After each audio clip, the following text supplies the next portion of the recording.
Hello students, welcome back to our YouTube channel Aadhunik digital classes. Previous class में हम लोगों ने सिंपल माइक्रोस्कोप सूक्ष्मदर्शी के बारे में बात किया था, सरल सूक्ष्मदर्शी पढ़ा था। आज की क्लास में हम लोग यौगिक सूक्ष्मदर्शी के बारे में बात करेंगे, आवर्धन क्षमता लिखना सीखेंगे और इसका हम प्रयोग कैसे करते हैं इन सबके बारे में बात करेंगे। तो सबसे पहले अगर यहाँ पर हम लोग देखें कि यौगिक सूक्ष्मदर्शी बनाया कैसे जाता है, तो हम लोगों ने पढ़ा था सरल सूक्ष्मदर्शी के अंदर, याद होगा, एक बार देख लेते हैं उसे भी। हम लोगों ने सरल सूक्ष्मदर्शी में पढ़ा था कि जो भी यहां पर लेंस प्रयोग किया जाता है वो एक लेंस होता है।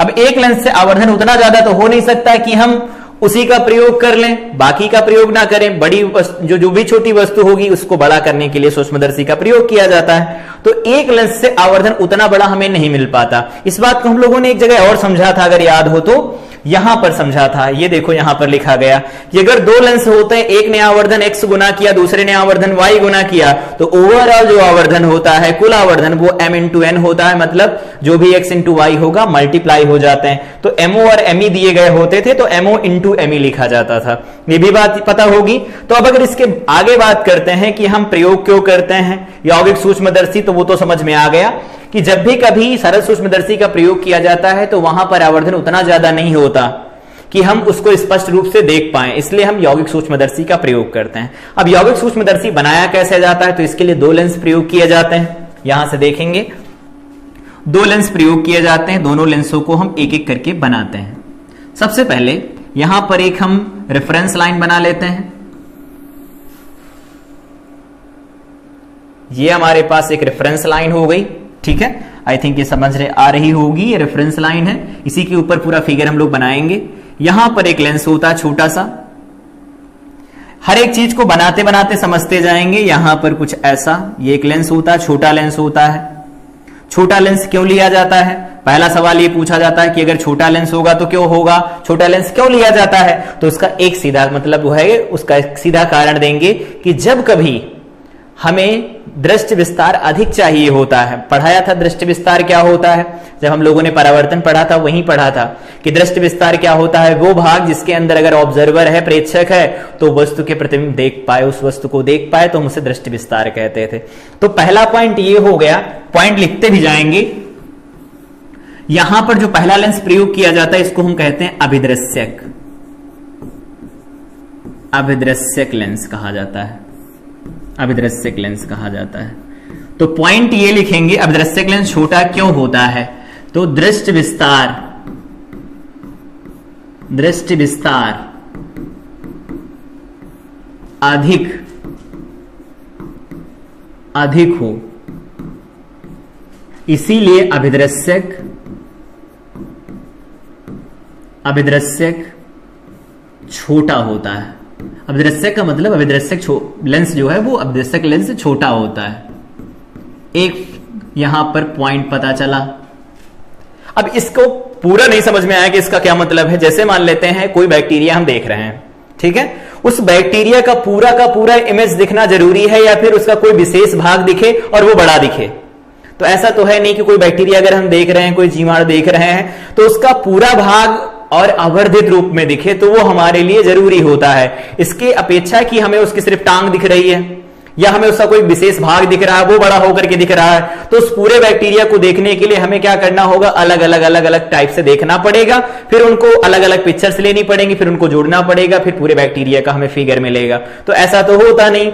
तो कोई भी अगर सूक्ष्म है, अगर कोई मतलब सूक्ष्म जीवाणु है, उसको हम देखना चाहते हैं सूक्ष्मदर्शी से, तो क्या करना होता है, अभिदृश्यक लेंस जो लिया जाता है, पहले वाला लेंस जिसके सामने रखते हैं हम उसे, वो कैसा रखा जाता है, तो वो रखा जाता है छोटा। छोटा इसलिए रखा जाता है कि उसका दृष्टि विस्तार अधिक हो, अर्थात जो छोटा भाग भी है, छोटा सा कीड़ा भी अगर वो है, तो वो हमें दिखे तो आवर्धित होकर, लेकिन उसका पूरा प्रतिबिंब एक साथ दिखे। इसके लिए हमें अभिदृश्यक को छोटा लेना होता है। आई थिंक समझ आया होगा। इसके आगे अब यहां पर रखते हैं वस्तु और बनाते हैं प्रतिबिंब एक एक करके।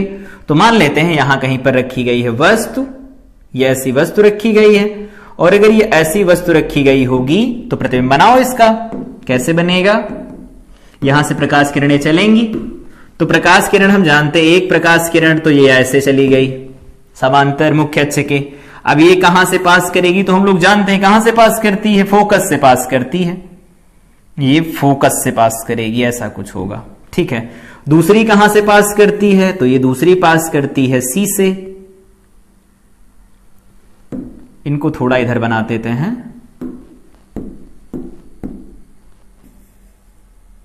यहां पर बनाते हैं इसे। अब क्या है, यहां से प्रकाश किरण चल रही है ऐसी, और दूसरी प्रकाश किरण यहां से चल रही है ऐसी, ये ऐसी चल रही प्रकाश की किरण, ऐसा हुआ इसके साथ, यहां पर गई, ठीक है। और ये प्रकाश किरण फोकस से होकर के यहां पर आकर के गिरी, यहां पर इसका प्रतिबिंब बन गया। तो अब इसका प्रतिबिंब अगर यहां पर बन गया है, उल्टा बनेगा, ऑफ कोर्स उल्टा बनेगा, ऐसा प्रतिबिंब बनेगा यहां पर। चलो प्रतिबिंब बना लिया हम लोगों ने। तो अगर ये वस्तु है, अगर हम इसे नाम दे देते हैं ए और इसे नाम दे देते हैं बी, तो हमारे पास ये तो मिल जाएगा ए डैश और ये मिल जाएगा बी डैश। यहां कहीं पर क्या होगा, इसका फोकस होगा, जिसको हम एफओ कहते हैं। और ये हमारे पास क्या होता है, इसे हम ओ लिखते हैं, या फिर इसे एलओ लिखा जाता है। ऑब्जेक्टिव लेंस होता है तो लेंस के लिए एल, ऑब्जेक्टिव के लिए एलओ लिखा जाता है। तो एक वस्तु का प्रतिबिंब यहां पर बड़ा बना, ठीक। अब क्या करते हैं, ये जो प्रतिबिंब बड़ा बना है इसको और आवर्धित करवाना चाहते हैं, तो उसके लिए हम क्या करेंगे, दूसरा लेंस लेकर के आएंगे।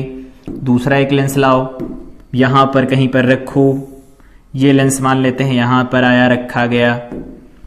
ये कुछ ऐसा है, ये कुछ ऐसा है, ठीक है।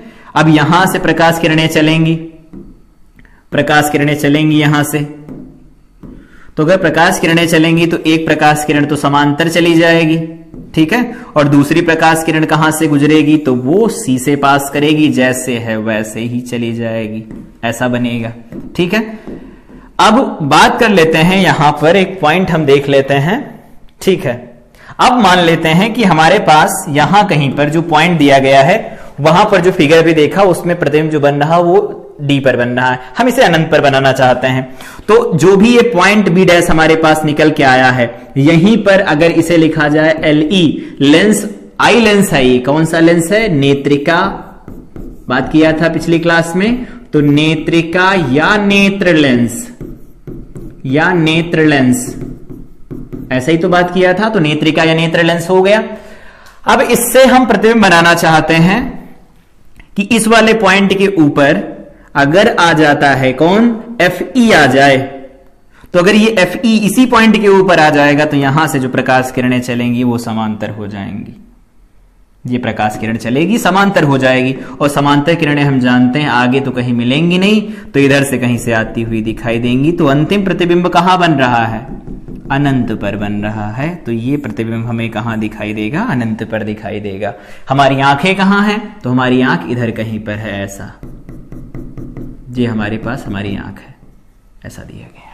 तो इस चीज समझ में आई होगी कि ये हमारे पास वस्तु थी, उसका प्रतिबिंब ए डैश बी डैश बन रहा है, और दोबारा से जब इससे पास करती है, यहां पर इसे हम लिख देते हैं O1 और इसे लिख देते हैं O2।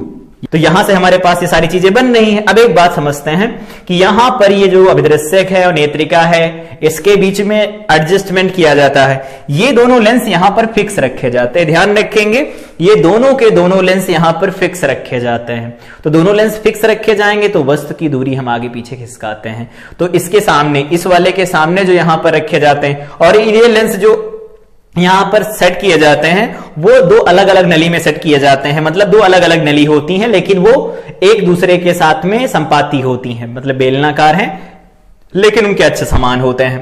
तो इसमें ये बड़ी नली में रहता है, छोटी नली में रहता है। छोटी नली वाले की तरफ हम क्या करते हैं, वस्तु रखते हैं, उससे बड़े प्रतिबिंब हमें दिखाई देते हैं। तो ये हमने देखा कि वस्तु अगर रखी गई है उसका हम प्रतिबिंब चाहते हैं और अंतिम प्रतिबिंब अनंत पर बने तो उसके लिए ऐसा फिगर बनता है, और अगर अंतिम प्रतिबिंब अनंत पर नहीं बन रहा है तो उसके लिए फिगर कुछ ऐसा बनाया जाता है।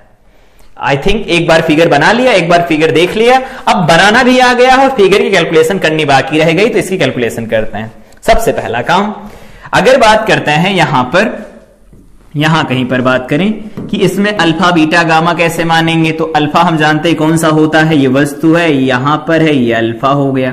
तो अगर ये अल्फा होगा तो इस वाले कोड को भी हम क्या लिख सकते हैं, अल्फा लिख सकते हैं ना, ठीक है। ये अल्फा हो गया तो ये अल्फा लिख सकते हैं। दूसरा कोड यहां पर देखो, इधर जा रही है प्रकाश किरणें, तो यहां पर अगर ये बीटा बनेगा तो इस वाले को हम बीटा लिख सकते हैं। आई थिंक ये भी चीज समझ में आई होगी। तो एक तो अल्फा लिख दिया, एक बीटा लिख दिया। अब हमें करना क्या है, कैलकुलेट करना है कि इसका आवर्धन का फार्मूला क्या निकल के आएगा, उसको दो अलग अलग केस में फिर से हमें क्या करना होगा, रीअरेंज करना पड़ेगा। तो आवर्धन क्षमता का सूत्र हम जानते हैं, m बराबर लिखा जाता है बीटा बटे अल्फा। बीटा की वैल्यू लिखें तो इस त्रिभुज से लिखो बीटा की वैल्यू, तो वो क्या लिख पाएंगे हम लोग, ए डैश यहां पर है, बी डैश डिवाइडेड बाय में यहां से यहां तक की दूरी तो ये क्या होती है, O2 है, और यहां पर दिया गया O1। तो एक काम करो, यहां से यहां तक की दूरी लिखवा दो, तो वो दूरी क्या लिखी जाएगी, A डैश O2 और डिवाइडेड बाय में लिखो। तो अगर इसके लिए लिखा जाए तो क्या लिख सकते हैं, तो ये A डैश B डैश लिखा जाएगा, डिवाइडेड बाय में क्या लिखेंगे, तो यहां से यहां तक की दूरी लिखेंगे तो ये लिखा जाएगा A डैश O1। सॉल्व कर दो इससे, तो देखो A डैश से A डैश कैंसिल हो जाएगा, ये बन जाएगा हमारे पास A डैश O1 और यहां पर बन जाएगा A डैश O2, ये बनेगा और ये M निकल के आएगा। एक बार चेक करो इस फार्मूले में जो यहां से निकल के आई है वैल्यू, ये जो वैल्यू निकल के आई है, एक बार दोबारा से इसे लिख लेते हैं इधर, हम निकल के आया है आवर्धन M बराबर, ये आया है A डैश O1 बटा A डैश O2, ऐसा लिखा गया है। A डैश O1 क्या है, तो देखो A डैश O1 यहां से यहां तक की दूरी, तो ये जो ऑब्जेक्टिव लेंस है, ये कैसा लेंस, अभिदृश्यक लेंस है सामने वाला ना, अभी देखो यहां पर पूरा फिगर बनाया भी था, ये अभिदृश्यक लेंस है। तो अभिदृश्यक लेंस ने जो प्रतिबिंब बनाया है तो उसे हम VO से लिखेंगे, ठीक है, और डिवाइडेड बाय क्या लिखा जाएगा, A डैश O2 लिखेंगे। A डैश O2 क्या है, तो A डैश O2 अगर लिखा जाएगा तो UE लिखा जाएगा और इसे हम माइनस चिन्ह के साथ लिखेंगे, UE का चिन्ह माइनस का होगा। अभी देखेंगे चिन्ह को हटाते हैं या नहीं हटाते हैं, इसको थोड़ा रीअरेंज कर लेते हैं।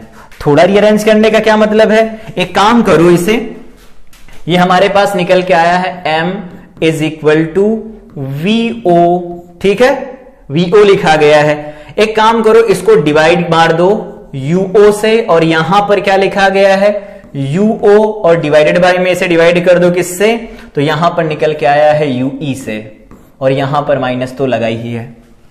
अब अगर इसे रीअरेंज किया जाए तो क्या लिखेंगे, माइनस का VO बटा UO लिखा जाएगा इंटू UO। UO का मतलब क्या है, प्रतिबिंब जो इसने बनाया, आईपीस ने कितने पर बनाया, D पर बनाया, रख दो D यहां पर, डिवाइडेड बाय में UE क्या है वो पता नहीं, ठीक है, नहीं पता तो इसको यहीं छोड़ देते हैं। तो हमारे पास ये फार्मूला बना है, ये फार्मूला बिल्कुल वैसा ही बना जैसे हम लोगों ने सरल सूक्ष्मदर्शी में बनाया था, याद होगा, ये देखो फार्मूला बनाया था हम लोगों ने, इसके बाद अलग अलग शर्तें लगाई थी, तो आज भी हम लोगों ने फार्मूला बना लिया है, यहां पर ये ऐसा फार्मूला बनेगा। अब इसके ऊपर अलग अलग केस की शर्तें लगाते हैं। इस केस में अगर हम बात करें, लेंथ ऑफ ट्यूब, सूक्ष्मदर्शी की लंबाई, सूक्ष्मदर्शी की लंबाई अगर इसकी बात करें तो सूक्ष्मदर्शी की लंबाई यहां से निकल के आएगी L बराबर, बोल दो, यहां से यहां तक की दूरी वो लिखी जाएगी V0, प्लस में क्या लिखेंगे UE लिखेंगे।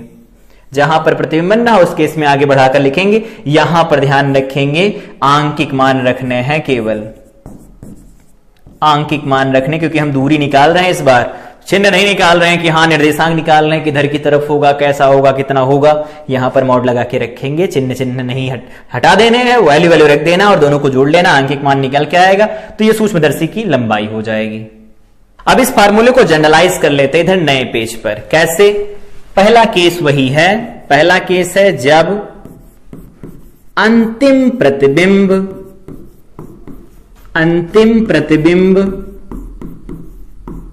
कहां बने, D पर बने, स्पष्ट दृष्टि की न्यूनतम दूरी पर बने, तो उस केस में लिखेंगे 1/FE, ठीक है, 1/FE लिखेंगे, इज इक्वल टू क्या लिखेंगे, 1 क्या लिख सकते हैं, तो 1/V लिखा जाएगा, और V कहां बनाना है, D पर, तो -D लिखो, और -1 क्या लिखा जाता है, तो वस्तु कहां पर रखी गई, तो वस्तु कहां रखी गई वो देख लो।